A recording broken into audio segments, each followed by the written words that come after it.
नमस्कार दोस्तों, जय हिंद, वंदे मातरम।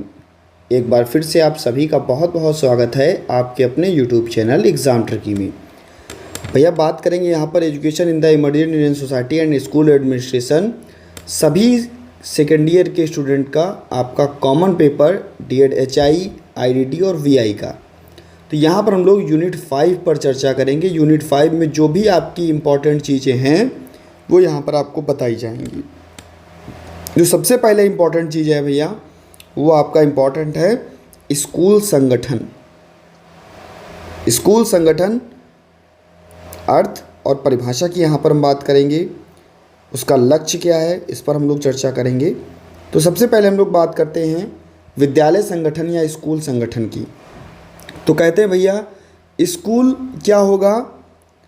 स्कूल में एक ऐसा विशेष वातावरण होगा, एक ऐसा विशेष वातावरण होगा जो बच्चे के वांछित व्यवहार को या वांछित विकास को क्या करेगा, सुनिश्चित करेगा। और इसका उद्देश्य जीवन के लिए निश्चित गुणवत्ता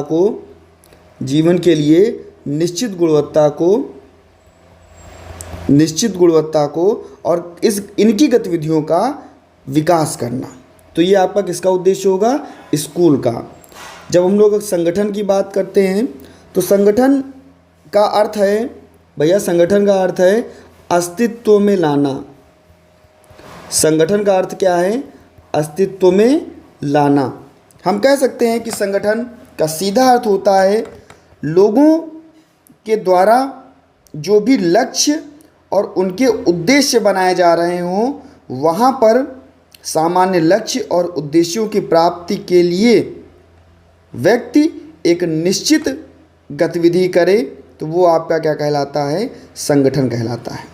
संगठन का सीधा अर्थ व्यवहारिक उपाय से है जो हम सुनिश्चित करने के लिए करते हैं और जिस कार्य प्रणाली का उपयोग करते हैं हमारे लक्ष्यों को पूरा करने के लिए, हमारी बड़ी जो भी सहायता है उसके लिए, और उसके लिए हमें बड़ा लाभ भी होता है जब हम संगठन में होते हैं। कहते हैं कि भैया संगठन, अगर हम अपने आसान शब्दों में बात करें तो संगठन हम कहते हैं कि भैया किसी का भी आप संगठन ले लीजिए, चाहे विद्यालय के शिक्षकों का संगठन ले लीजिए या किसी भी पार्टी का संगठन ले लीजिए, किसी भी आप कह सकते हैं कि ऑफिस में कार्य कर रहे हो तो वहाँ पर जो भी कर्मचारी कार्य कर रहे हैं तो उनका आप संगठन ले लीजिए।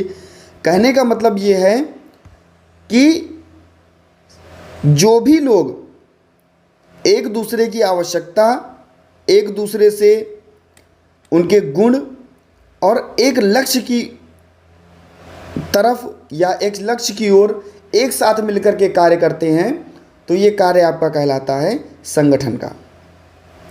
अगर हम बात करते हैं कि संगठन के लक्ष्य क्या होंगे, संगठन के लक्ष्य क्या होते हैं, तो भैया अध्ययन अध्यापन के लिए उचित वातावरण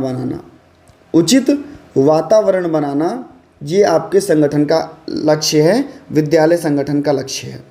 भाई विद्यालय की बात करते हैं तो विद्यालय संगठन की बात करेंगे, तो विद्यालय संगठन का क्या लक्ष्य होगा कि एक उचित वातावरण बच्चे को प्रदान कराना। अध्ययन अध्यापन के लिए बच्चे को एक उचित वातावरण प्रदान कराना। मान लीजिए कक्षा कक्ष, प्रयोगशाला, खेल का मैदान, ये सारी चीज़ें, बच्चे के लिए समुचित बैठने की व्यवस्था, बच्चे के लिए कक्षा में पर्याप्त लाइट, जो मानव संसाधन को बेहतर बनाए और भैया बच्चा वहाँ पर बेहतर रूप से कार्यों को कर सके और चीज़ों को सीख सके। इसके लिए मानवीय जो भी भौतिक साधन है, इसका उचित प्रयोग किया जाए, यानी कि मानवीय और भौतिक संसाधनों का उचित प्रयोग कराना ही क्या है भैया, हमारे विद्यालय संगठन का लक्ष्य है। इसमें प्रत्येक बच्चे को उसके खेलने के लिए, उसके पढ़ने के लिए पुस्तकालय, उसके खेलने के लिए मैदान, और वो इन सभी चीज़ों का पूरा लाभ उठा सके। तो ये किसके अंतर्गत? भौतिक संसाधनों के अंतर्गत आता है। इसमें क्या होगा कि बच्चों का क्या बढ़ाना? आत्मविश्वास बढ़ाना, बच्चे का आत्मविश्वास बढ़ाना। यानी कि जो भी बच्चे हैं, इन्हें अगर हमें इनके उद्देश्यों में सफल बनाना है, इनको बेहतर बनाना है, तो हमें भैया इनकी जो भी समस्याएं हैं हम पीछे से कह सकते हैं कि इनमें मदद करेंगे, और इनका जब मदद करेंगे, ये चीज़ों को समझेंगे, तो भैया इसमें आत्मविश्वास बढ़ेगा। और जो भी कठिन कार्य है उसको सरल बनाना अपने शिक्षकों और विद्यालय का कार्य होता है। साथ ही साथ भैया निरंतर मूल्यांकन करना, निरंतर मूल्यांकन करना, कॉन्टिन्यूअस इनका इवैल्यूएशन करना, तो ये आपका आता है आपके संगठन के अंतर्गत, विद्यालय संगठन के अंतर्गत। कहेंगे भैया कि विद्यालय संगठन के सिद्धांत क्या होंगे? यहीं पर हम लोग सिद्धांतों की बात कर लेते हैं कि विद्यालय संगठन के सिद्धांत क्या होंगे। तो सिद्धांतों की बात कहते हैं तो कहते हैं विद्यालय संगठन का सिद्धांत होगा कि बाल केंद्रित शिक्षा पर जोर देना। यानी कि इनका मुख्य लक्ष्य होगा कि बच्चे का सर्वांगीण विकास करना, बच्चे की योग्यता, रुचि, संवेगों और बच्चे का शारीरिक, मानसिक, सामाजिक, चारित्रिक, इन सभी गुणों का विकास करना, इनकी जो भी प्रकृति है इसके लिए इन्हें बेहतर बनाना, और प्रत्येक बालक को इनका सर्वोत्तम विकास कराना। कैसा दूसरा सिद्धांत होगा? समाज केंद्रित। क्या होगा? समाज केंद्रित, यानी कि सोसाइटी सेंटर्ड। कहने का मतलब इसमें जो भी बच्चा समाज में सक्रिय भूमिका निभा रहा हो, बच्चा उपयोगी और कुशल सदस्य बने, ऐसा उसका लक्ष्य होना चाहिए कि कोई भी बच्चा हो शिक्षा के उद्देश्य और उसका सक्रिय और कुशल सदस्य बन सके।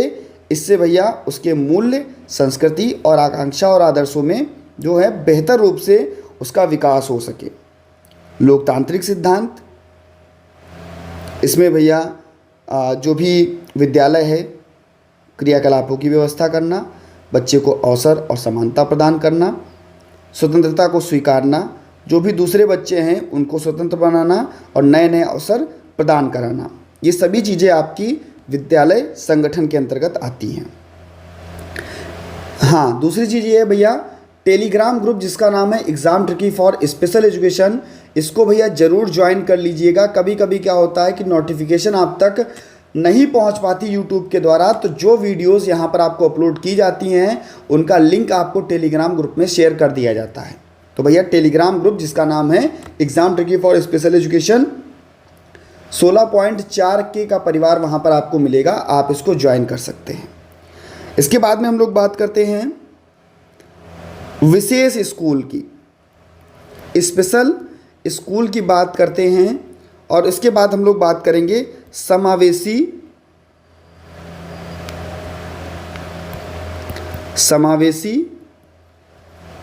स्कूल की। विशेष स्कूल की बात करेंगे, समावेशी स्कूल की बात करेंगे, उनके संगठन की बात करेंगे कि भैया यहाँ पर हमें क्या देखने को मिलेगा और समावेशी स्कूल में हमें क्या देखने को मिलेगा। तो हम जब विशेष स्कूल की बात करते हैं तो भैया कहते हैं कि भैया बच्चों के लिए विशेष पाठ्यक्रम हो, बच्चों के लिए विशेष पाठ्यक्रम हो, वहाँ पर भैया कौन हो? विशेष बच्चे हों, विशेष पाठ्यक्रम हो, विशेष शिक्षक हो और विशेष गतिविधियाँ हों। जितनी भी चीज़ें वहाँ पर होंगी विशेष विद्यालय में, विशेष शिक्षक, विशेष गतिविधियाँ, विशेष बच्चों को विशेष पाठ्यक्रम के द्वारा उन्हें विशेष शिक्षण विधियों के द्वारा पढ़ाया जाए, सिखाया जाए, तो वो अपना क्या कहलाता है? विशेष विद्यालय कहलाता है, स्पेशल स्कूल कहलाता है। जहाँ पर बच्चे को हम लोग, जो हमारे विशेष बच्चे होते हैं, खास करके हमारे दिव्यांग बच्चे, इनको हम क्या करते हैं कि समाज की मुख्य धारा से जोड़ने की बात करते हैं कि भैया इनको हम ऐसा बना सकें कि वे जो भी बच्चे अपने हैं ये व्यक्तिगत रूप से समाज से जुड़ सकें और भैया वहाँ पर अपना जीवन यापन कर सकें। हमें दिव्यांग बच्चों को कहाँ जोड़ना है? समाज में नियमित रूप से जोड़ना है, जिससे वे अपना जीवन यापन समाज में रह कर के कर सकें। इसलिए भैया उनका हम व्यक्तिगत विकास करेंगे, उनके लिए जो छोटी कक्षाएं हैं वो आयोजित की जाएंगी। इनमें छात्र और शिक्षक का जो अनुपात है वो भी काफ़ी कम होना चाहिए, और जो भी इनके लिए रिसोर्सेज हैं, यानी कि जो भी इनके लिए संसाधन हैं, वो हमें प्रयोग में लाने चाहिए। और भैया TLM का प्रयोग करना चाहिए, शिक्षण सहायक सामग्रियों का प्रयोग करना चाहिए। इसके बाद में हम लोग समावेशी स्कूल की अगर बात करते हैं, इंक्लूसिव स्कूल की बात करते हैं, तो कहते हैं भैया सभी प्रकार के बच्चे, यानी कि हमारा विशेष बच्चा, हमारा सामान्य बच्चा, यानी कि कोई भी जाति, कोई भी धर्म, कोई भी लिंग, सभी प्रकार का बच्चा एक साथ एक विद्यालय में एक ही छत के नीचे शिक्षा को ग्रहण कर सके, वो विद्यालय या वो शिक्षा हमारी क्या कहलाती है? समावेशी शिक्षा कहलाती है, जहाँ पर किसी भी प्रकार का भेदभाव उन बच्चों के साथ में ना किया जाए। क्या कहलाएगी? समावेशी शिक्षा कहलाएगी। सभी प्रकार के बच्चे शिक्षा का लाभ उठा सकें, जीवन यापन कर सकें, तो भैया अपना समावेशी शिक्षा के अंतर्गत, समावेशी विद्यालय के अंतर्गत। इसके बाद में हम लोग बात करते हैं कि भैया शिक्षक का आचरण कैसा होना चाहिए। शिक्षक का आचरण कैसा होना चाहिए? तो कहते हैं भैया जब भी हम शिक्षक के आचरण की बात करते हैं तो शिक्षा जो शिक्षक होना चाहिए, जो टीचर होना चाहिए, वो कैसा होना चाहिए? उसके जो समर्पण की भावना है वो उसमें होनी चाहिए। इसके लिए चरित्र का विकास और जो भी कर्तव्य है, शिक्षक सावधानी पूर्वक बच्चों को पढ़ाना, और भैया अपने जो भी वफादारी है उसके तहत कार्य करना। तो ये सभी चीज़ें हैं। शिक्षक कैसा होना चाहिए? समर्पित होना चाहिए बच्चों पर कि भैया, और उसका जो चारित्रिक विकास है वो भी बेहतर होना चाहिए।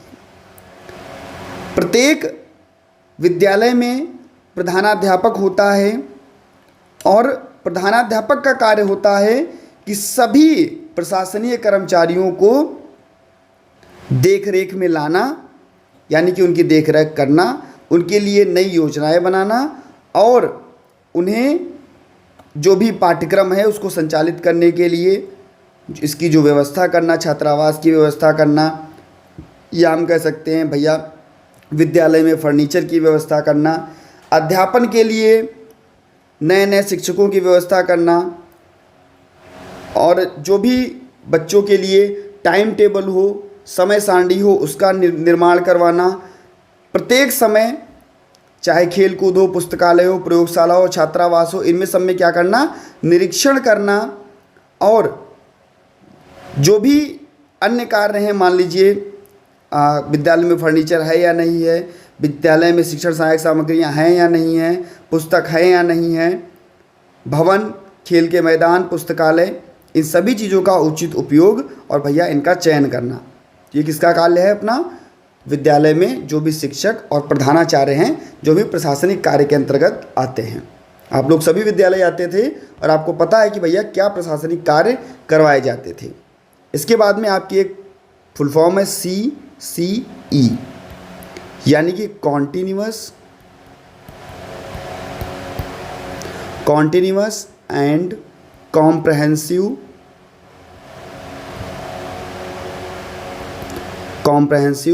इवैल्यूएशन।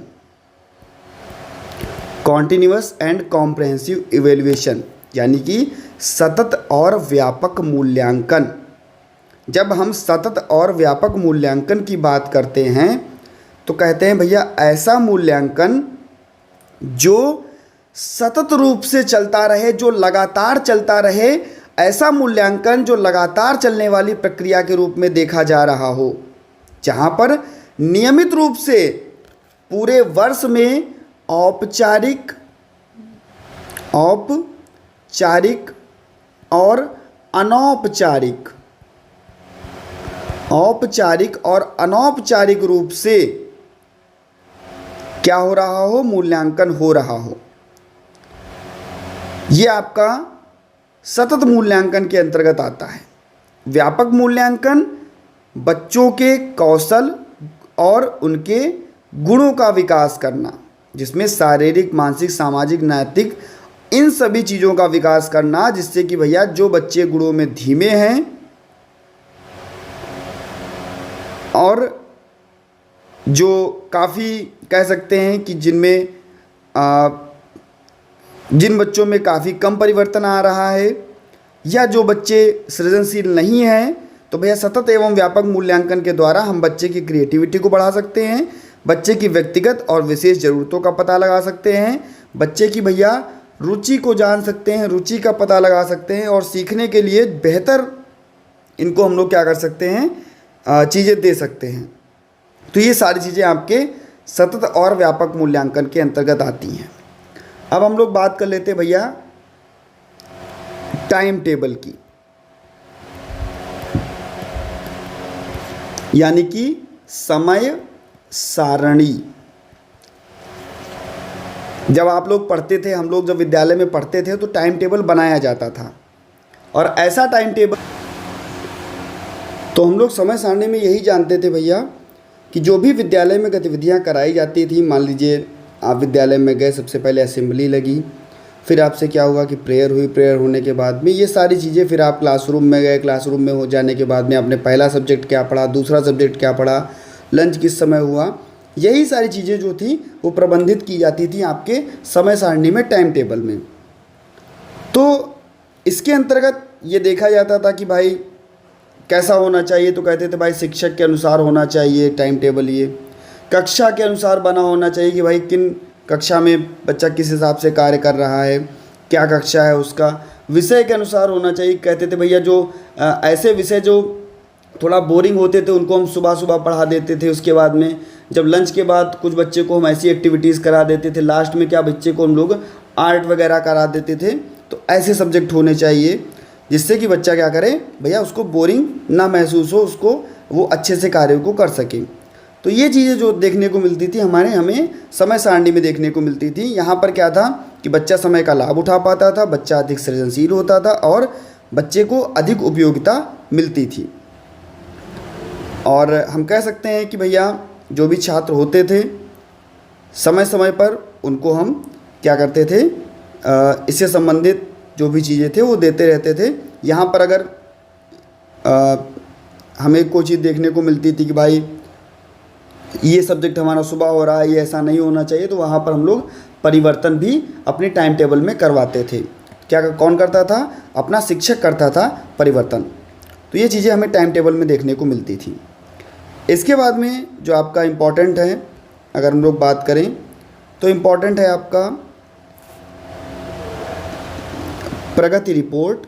यूनिट 5 में प्रगति रिपोर्ट, जिसको हम लोग अपना रिपोर्ट कार्ड कहते थे। रिपोर्ट कार्ड कहते थे भैया जो भी बच्चे का शैक्षिक प्रदर्शन है कि भैया बच्चे ने क्या किया, कितना किया, कैसे सीखा, और उसके व्यवहार का जो अपडेट है उसका पता लगाना। जो भी ज़रूरतें हैं क्या क्या बच्चे की रहीं, उसके प्रति हम लोग क्या करते थे, जब अपना प्रगति रिपोर्ट बनता था तो वहाँ पर टिप्पणी लिखी जाती थी कि भैया बच्चे की ग्रेड क्या है, बच्चा कितना उपस्थित रहा, बच्चे का व्यवहार क्या है, सामाजिक कौशल कैसा है, ये सारी चीज़ें। विशेष उपलब्धियाँ, मान लीजिए कुछ ऐसी बच्चे ने कोई ऐसा खेल खेला हो या कुछ ऐसी विशेष उपलब्धियाँ हो जो बच्चे ने प्राप्त की हों, वो भी अपने हम लोग क्या करते थे कि लिखते थे। और प्रत्येक 3 महीने का रिपोर्ट कार्ड, प्रत्येक 6 महीने का रिपोर्ट कार्ड, 9 महीने का रिपोर्ट कार्ड, 12 महीने का रिपोर्ट कार्ड, ये सभी चीज़ें जो थी हम लोग बनाते थे, हमको देखने को मिलती थी अपने रिपोर्ट कार्ड में, रख रखाव में। इसके बाद में आपका जो भी कह सकते हैं केस हिस्ट्री है, केस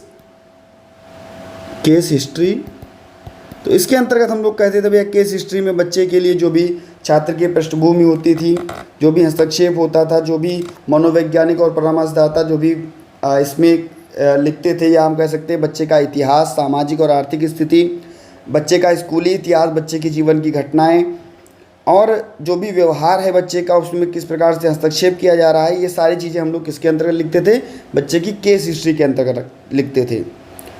इसका भी हम लोग रख रखाव रखते थे भाई कि जो भी रख रखाव है उसको गोपनीय रखा जाएगा, किसी को नहीं बताया जाएगा। वर्तमान स्थिति क्या है इसको जांचने के लिए भी हम लोग इसका उपयोग करते थे। सटीकता का भी हम लोग उपयोग करते थे और प्रौद्योगिकी का भी यहाँ पर उपयोग करते थे।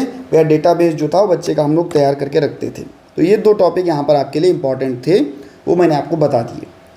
तो जितने भी हमारे भाई बहन पहली बार वीडियो को देख रहे थे, चैनल को जरूर सब्सक्राइब कर लीजिएगा, बेल आइकन में ऑल का ऑप्शन प्रेस कर लीजिएगा और सभी मित्रों तक एक बार वीडियो को शेयर कर दीजिएगा। धन्यवाद।